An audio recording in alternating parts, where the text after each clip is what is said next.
So liberals, they spent the weekend freaking out and completely misrepresenting President Donald Trump's extreme vetting temporary travel ban for countries that have ties to radical Islamic terror.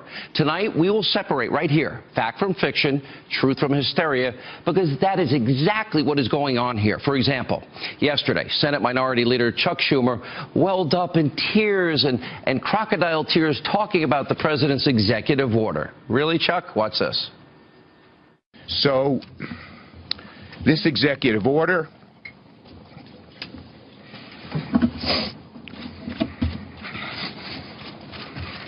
was mean-spirited and un-American. Really? Saying that about the president? Now, President Trump responded to that Oscar-worthy performance from Senator Schumer, and he said this. I noticed Chuck Schumer yesterday with fake tears. I'm going to ask him who is his acting coach, because I know him very well. I don't see him as a crier. If he is, he's a different man. There's about a 5% chance that it was real, but I think there were fake tears. Now, what Chucky Schumer didn't tell you, he supported a refugee pause back in 2015. And by the way, I don't remember Senator Schumer crying after the terror attacks in San Bernardino or the Chattanooga shootings, which combined killed nearly 20 Americans and wounded dozens of others. Do you? But he's not alone. Last night, Hollywood elites, they lashed out against President Trump at the SAG Awards. Watch this insanity. And everyone in airports that belong in my America. You are a part of the fabric of who we are, and we love you and we welcome you. I love this country, and because I love this country, I am horrified by its blemishes. And this immigrant ban is a blemish, and it is un-American. I would like to make a plea for everyone, if they can. Any money they have to spare, please donate to the ACLU. To protect the rights and liberties of people across this country. We 1983 Midwesterners will repel bullies. We will shelter freaks and outcasts, those who have no homes. We will get past the lies. We will hunt monsters. You know, I say it all the time, these whiny Hollywood liberals, they're overpaid millionaires. They have armed bodyguards. They live in their gated mansions. They fly on their private jets. They're saved. And then, of course, there's the media. Now, they're ignoring the facts of President Trump's executive order and pushing more fake news onto you to try and distort what is really happening. Now, to counter all this misinformation, well, members of the Trump administration, they're trying to set the record straight, but the media won't listen. Take a look. Here's the deal. If you're coming in and out of one of those 7 countries, by the way, identified by the Obama administration as the 7 most dangerous countries in the world in regard to harboring terrorists, and affirmed by Congress multiple times, then you're going to be subjected temporarily with more questioning until a better program is put in place over the next several months. It's a 90-day ban to ensure that we have further vetting restrictions so that we know who's coming to this country. The safety of the American citizens, the safety of our country, has got to be paramount. Let me make very clear, these 7 countries, what about the 46 majority Muslim countries that are not included? Right there, it totally undercuts this nonsense that this is a Muslim ban. This is a ban on travel. Now, like Kellyanne just said, this is not a Muslim ban. And if you look at the president's executive order, which I'm sure many liberals have not, there's no mention of the words Muslim or Islam. And there are over 40 different Muslim-majority countries around the world that are not impacted or affected in any way by this executive order.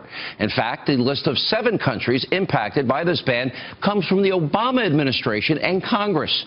Now, in 2015, the Terrorist Travel Prevention Act, which Chuck Schumer voted for as part of a larger bill, placed U.S. travel restrictions on some citizens from Iran, Iraq, Sudan, and Syria, and on other foreigners who previously traveled to those countries. Then, last year, President Obama's Department of Homeland Security, they added Libya, Somalia, and Yemen to the list.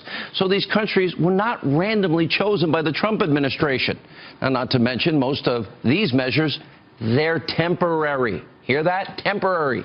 Now, citizens in some cases from the 7 countries are banned from entering the U.S. for only 90 days, and the U.S. refugee program will resume after 120 days.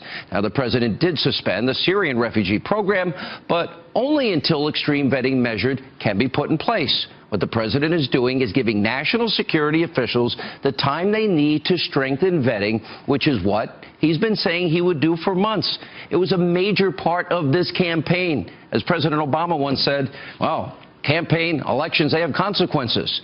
Now, this compares to what past presidents have done.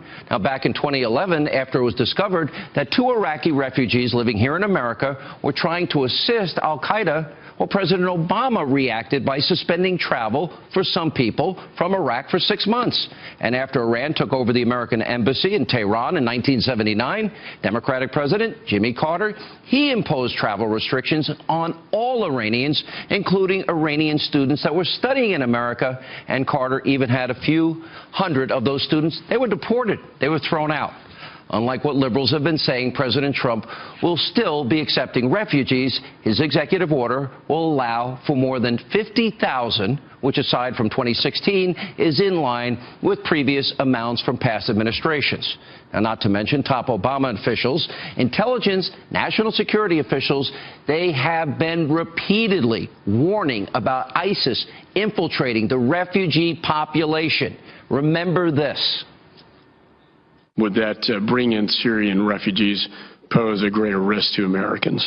I mean, it's clearly a population of concern. The concern is in Syria, the lack of our footprint on the ground in Syria, that the databases won't have the information we need. So it's not that we have a lack of process, it's there's a lack of information. And that obviously raises grave concern as to being able to do proper background checks of the individuals coming into the country.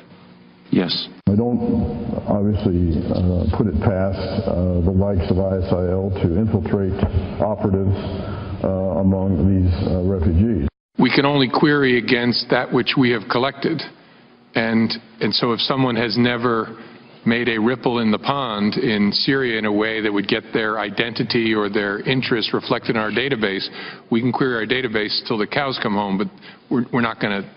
There will be nothing show up because we have no record on that person. There is some fear that some of these refugees may actually be posing as refugees, but they might actually be al-Qaeda or ISIS terrorists trying to sneak into Europe or the United States. What do you make of that? Well, certainly that's a possibility. I mean, you can't dismiss that out of hand. We should be conscious of the potential that Daesh may attempt to embed agents within that population. The group is probably exploring a variety of means for infiltrating operatives into the West, including in refugee flows. You got that? America's top intelligence officials under President Obama all saying ISIS can infiltrate the refugee population. And by the way, we can add Hillary Clinton to that list. That's right, even though she tweeted against the travel ban this weekend. Remember WikiLeaks? They exposed in a 2013 speech that Clinton said it was nearly impossible to properly vet refugees coming from Syria. Gambling with your life? The media won't tell you any of this. They'd rather be politically correct, push a flimsy narrative that preventing potentially dangerous people from entering the country will somehow lead to more terror attacks. Now take a look at the claims being thrown around by former intel officials, liberal politicians, and so-called journalists of fake news. I think the order is going to make the threat worse. It is going to make us less safe. So it doesn't make the threat any less, while at the same time it's playing right into the ISIS narrative. This makes us less safe. There's no question in my mind that anyone involved in law enforcement, anyone involved in international security considers this an order that makes us less safe. This will make us less safe. John McCain is exactly right. It will encourage lone wolves here in America. They have created most of the terrorism. The biggest problems we've had with terrorism are not from these countries. All fake news. Now, these networks, these pundits, they're doing a disservice to the country and to the viewers by saying this president is actually incentivizing terrorists. Let me remind you, remember radical Islamic terrorists? They have been at war with the United States for a very long time. Look at all these major radical Islamic terrorist attacks against the U.S. Did America provoke all these? Did Donald Trump provoke them? Are we as Americans to blame for the Lockerbie bombing, the 9/11 attacks, the Boston Marathon bombings? You know, what this really comes down to is very simple. Democrats, overpaid celebrities, the mainstream media that are so lazy, they are willing to endanger your lives, gamble with your life to try and score cheap political points. So to those on the left feigning moral outrage over what President Trump is doing, let me be clear. Pay very close attention. The next time a radical Islamist from abroad yells Allahu Akbar and kills innocent Americans, you will have blood on your hands. And yes, Chuck Schumer, I'm talking to you. And Ashton Kutcher, whatever your name is, I'm talking to you.